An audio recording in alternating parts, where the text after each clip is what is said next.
celui d'un homme, car le visage d'un homme domine tout. 428. Il y a aussi une autre explication du verset, tu ne feras pas d'idole sculptée ni de ressemblance. Rabbi Yitzhak a ouvert la discussion avec le verset, ne laisse pas ta bouche faire pécher ta chair. Koheleth 5:2.5. Combien il faut être attentif à ne pas se tromper sur le sens des mots de la Torah, et à ne pas attacher des interprétations à la Torah sans en connaître le sens correct ou sans les avoir apprises de son maître, car de celui qui parle de l'écriture sans connaissance ou apprentissage de son rabbin, il est dit, tu ne feras pas d'idole sculptée ni de représentation. Le saint, béni soit-il, le punira dans le monde à venir. Lorsque son âme voudra entrer dans son lieu, elle sera alors repoussée et sera coupée de cette région liée au faisceau de vie, où se trouvent les autres âmes. 429. Rabbi Yehuda a dit, de là, nous comprenons le verset, pourquoi les Elohim seraient-ils en colère à cause de ta voix? Koheleth 5:2.5. Ta voix signifie l'âme d'un homme. Rabbi Shia a dit, de cela il est écrit, car moi, Hachem ton Elohim, je suis un El jaloux. Shemo 22.5. Il est jaloux par-dessus tout pour son nom lorsqu'il voit une image d'un visage, ou quelqu'un qui est faux envers son nom, ou lorsque la Torah est mal interprétée avec une explication que l'on n'a pas apprise de ses professeurs. 430. Nous avons appris que toute la Torah est un nom saint, car il n'y a pas un mot écrit qui ne soit pas inclus dans le nom saint. Par conséquent, il faut prendre garde de ne pas se tromper en ce qui concerne son saint nom, et il ne faut pas être faux envers lui. Celui qui ne respecte pas le roi suprême ne pourra pas entrer dans le palais du roi et sera chassé du monde à venir. 431. Rabbi Abba cite le verset, tu ne te feras pas d'idole taillée, Pesel, et à un autre endroit il est écrit, taille, Pesol, pour toi 2 tables de pierre. Shemo 34, ce qui signifie que tu ne dois pas tailler une autre Torah que tu ne connais pas et que tu n'as pas apprise de ton maître. Pourquoi? Parce que moi, Hachem ton Elohim, je suis un El jaloux et je te punirai dans le monde à venir. C'est-à-dire que c'est moi qui te punirai dans le monde à venir lorsque ton âme aspirera à se tenir en ma présence. Combien d'émissaires seront alors prêts à frustrer son désir et à la pousser dans le genou? 432. Rabbi Yitzhak a dit, tu ne feras pas, signifie qu'il ne faut pas être faux envers le nom du Saint, béni soit-il, car Israël est entré dans la première alliance et union avec le Saint, béni soit-il, lorsqu'ils se sont circoncis, car c'était la première condition pour entrer dans l'alliance d'Abraham, le lien avec la Shechina. Et il ne faut pas être faux envers cette alliance, car celui qui est faux envers cette alliance, est faux envers le Saint, béni soit-il. Quelle est cette fausseté? L'introduction de l'alliance dans un domaine étranger, comme il est écrit, et il a épousé la fille d'un l'étranger. Malachie 2h11.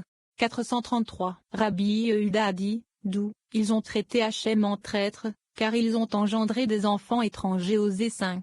7. Quiconque est infidèle à l'alliance est infidèle au Saint, béni soit-il, car l'alliance est unie à lui. C'est pourquoi il est écrit, tu ne te feras pas d'idole taillée, ni de représentation de ce qui est en haut dans le ciel. 25. Tu ne te prosterneras pas devant eux. Rabbi Elazar explique pourquoi il est interdit d'épouser une femme issue d'une nation païenne, car il en résulte toujours des enfants rebelles qui héritent de la tare de l'idolâtrie. Il nous rappelle que nous, qui respectons les commandements de la Torah, sommes les enfants d'Hachem.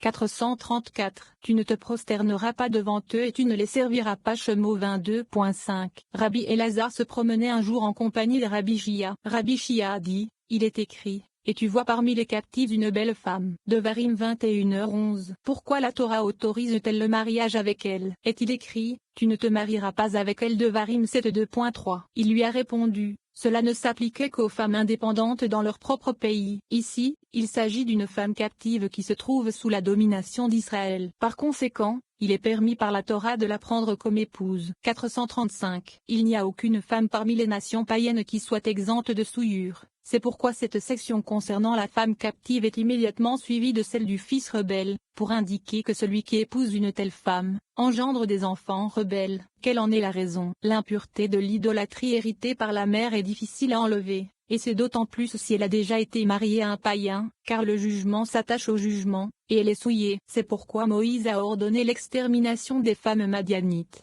comme il est écrit, tue toute femme qui a connu l'homme en couchant avec lui. Bamidbar 31, 17. 436. Heureuse est la part de l'homme qui garde cet héritage dans la pureté, celui de l'alliance sainte, car dans cette possession sainte, il s'unit au Saint, béni soit-il. Cela est d'autant plus vrai s'il observe les commandements de la Torah. Alors le roi étend sa main droite pour le recevoir, et il s'attache au corps saint, ainsi que Zahir Ampin. C'est pourquoi il est écrit d'Israël, mais toi qui t'es attaché à Hachem ton Elohim Devarim 4.2.4, et, vous êtes les enfants d'Hachem votre Elohim Devarim 14, moins littéralement des enfants, comme il est écrit, Israël est mon fils, mon premier-né Shemo 4h22, et Israël, en qui je serai glorifié Yeshaïa 49 2.3. 26. Tu ne prendras pas le nom. Rabbi Shimon nous dit que la bénédiction surnaturelle nécessite quelque chose à bénir, qu'elle ne peut s'attarder sur un lieu vide. On ne peut pas dire une bénédiction sur une table vide. La discussion porte sur un bon nom est meilleur qu'un onguent précieux, qui, selon Rabbi Elazar, représente les montagnes suprêmes de baume pur. Il est vital de ne jamais prononcer le nom du saint en vain, et ce nom ne doit être prononcé qu'après un mot précédent. Rabbi Yossi nous dit que la bénédiction est le saint nom lui-même, source de bénédiction pour l'univers entier. 437. Tu ne prendras pas le nom. Shemo 22.7. Rabbi Shimon a cité le verset, et Élisée lui dit, que dois-je faire pour toi? Dis-moi, qu'as-tu dans la maison? Melachim 4.2. Il a expliqué. Ce qu'Élisée voulait dire était, as-tu quelque chose sur quoi la bénédiction du Saint, béni soit-il, pourrait reposer? Car on ne doit pas dire la bénédiction après le repas sur une table vide. Pourquoi? Parce que la bénédiction céleste ne peut reposer sur un lieu vide. 438. Il est donc nécessaire de mettre un pain ou plus sur la table avant de dire sa grâce, et au cas où l'on n'aurait pas beaucoup à mettre sur la table, il faut mettre au moins les restes de son repas, pour qu'il y ait quelque chose à bénir, afin de ne pas dire une bénédiction sur une table vide.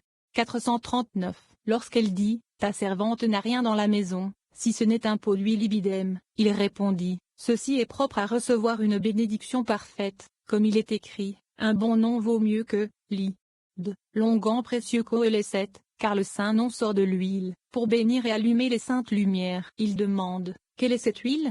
Et Rabbi Tchak répond, elle représente la même huile que celle décrite dans l'Écriture, elle est comme l'onguent précieux sur la tête Tehillim 133 2.2. Signifiant la plénitude suprême. Rabbi Elazar a dit, il représente les montagnes suprêmes de balsame pur, signifiant la plénitude de la Bina suprême. 440. Rabbi Shimon a interprété le verset, un bon nom est meilleur, comme est bon le nom des saintes lumières suprêmes, car elles rayonnent. Point d'interrogation. Un onguent précieux, et un homme ne doit pas mentionner le nom du saint, béni soit-il, en vain, car celui qui le fait aurait mieux fait de ne pas être né. 441. Rabbi Elazar a dit, on ne doit prononcer le saint nom qu'après un mot précédent. Comme dans la Torah il est mentionné pour la première fois après deux mots, au début, Elohim créa, et Bereshit bara Elohim. 42. Rabbi Shimon a dit, le saint nom n'est mentionné qu'en relation avec un monde achevé, à savoir, Iudevave, comme il est écrit, le jour où Hachem Elohim a créé la terre et les cieux Bereshit 2.4. Il s'ensuit que l'on ne doit pas mentionner le saint nom en vain, comme il est écrit. Tu ne prendras pas le nom d'Hachem ton Elohim en vain. Shemo 22.7. 443. Rabbi Yossi a dit, quelle est la bénédiction? C'est le saint nom, étant la source de bénédiction pour l'univers entier. Une bénédiction ne réside pas dans un endroit vide, ni ne repose sur lui, et c'est pourquoi il est écrit, tu ne prendras pas le nom d'Hachem ton Elohim en vain. 27. Souviens-toi du jour du Shabbat. Pour le sanctifier, cette très longue section raconte les bénédictions et la joie qui découlent de l'observation correcte des 3 repas du Shabbat. Celui qui gâche l'un de ces repas devra supporter 3 fardeaux, le jugement à genoux, Armagédon et les tribulations pré-messianiques. On nous dit que lors des festivals et des fêtes, il faut partager avec les pauvres. Comme toute la foi est centrée sur le sabbat, on donne à l'homme une âme supplémentaire ce jour-là, et tous les jugements sont retenus. Rabbi Yehuda nous dit que le Shabbat est d'une importance égale à la Torah, et que celui qui observe le Shabbat est considéré comme ayant accompli la Torah. Rabbi Shimon parle du verset car c'est ainsi qu'Hachem parle aux eunuques, expliquant que ceux qui étudient la Torah sont comme des eunuques pendant 6 nuits mais que le Shabbat, ils ont une union conjugale, ce qui est le bon moment pour unir la matrone au roi. Ils sont alors bénis avec des enfants bons et saints. 444. Souviens-toi du jour du Shabbat pour le sanctifier. Shemo 22.8. Rabbi Tchak a cité le verset, et Elohim bénit le 7e jour Bereshit 2.3. De la manne, il est écrit, vous la recueillerez 6 jours, mais le 7e jour, qui est Shabbat, il n'y en aura pas. Shemo 16h26. Il demande, s'il n'y avait pas de nourriture ce jour-là, quelle bénédiction y est attachée? 445. Nous avons appris que toutes les bénédictions d'en haut et d'en bas dépendent du 7e jour, et nous avons également appris qu'il n'y avait pas de manne le 7e jour, parce que tous les 6 jours suprêmes, qui sont Jded, Gvura, Tiferet, Netza, Od et Ezod, en tirent leur bénédiction, et chacun d'eux envoie de la nourriture au monde d'en bas à partir de la bénédiction qu'il a reçue du 7e jour. 446. Par conséquent, celui qui a atteint le degré de la foi doit préparer une table et un repas la veille du Shabbat afin que sa table soit bénie tout au long des 6 autres jours. En effet, à ce moment-là, la bénédiction prévaut pour les 6 jours de la semaine, car on ne trouve pas de bénédiction sur une table vide. Par conséquent, il faut préparer la table la veille du Shabbat avec du pain et d'autres aliments, afin de recevoir des bénédictions pour les 6 jours. 447. Rabbi Yitzhak a dit, le jour du Shabbat aussi, il faut préparer la table avec des repas et tirer des bénédictions pour les 6 autres jours. Rabbi Yehuda a ajouté, on doit se réjouir ce jour-là avec 3 repas, afin qu'il y ait de la satisfaction et du plaisir dans le monde ce jour-là. 448. Rabbi Abba explique que la raison pour la préparation de 3 repas pour Shabbat est afin que les bénédictions puissent se répandre sur les jours suprêmes, Zed, Gvura, Tiferet, Netza, Od et Uzod, qui reçoivent leur bénédiction de ce jour, qui est le Shechina, la 7e attribution. Ce jour-là, la tête de Zahir Ampin, qui signifie les 3 premiers séphiroth, est remplie de la rosée, qui signifie l'abondance, qui descend de la très cachée Atika Kadisha, la sainte ancienne. Il la fait descendre dans le champ de pommiers sacré, qui est le Shechina, 3 fois après l'entrée du Shabbat, afin que tous puissent profiter de la bénédiction. 449.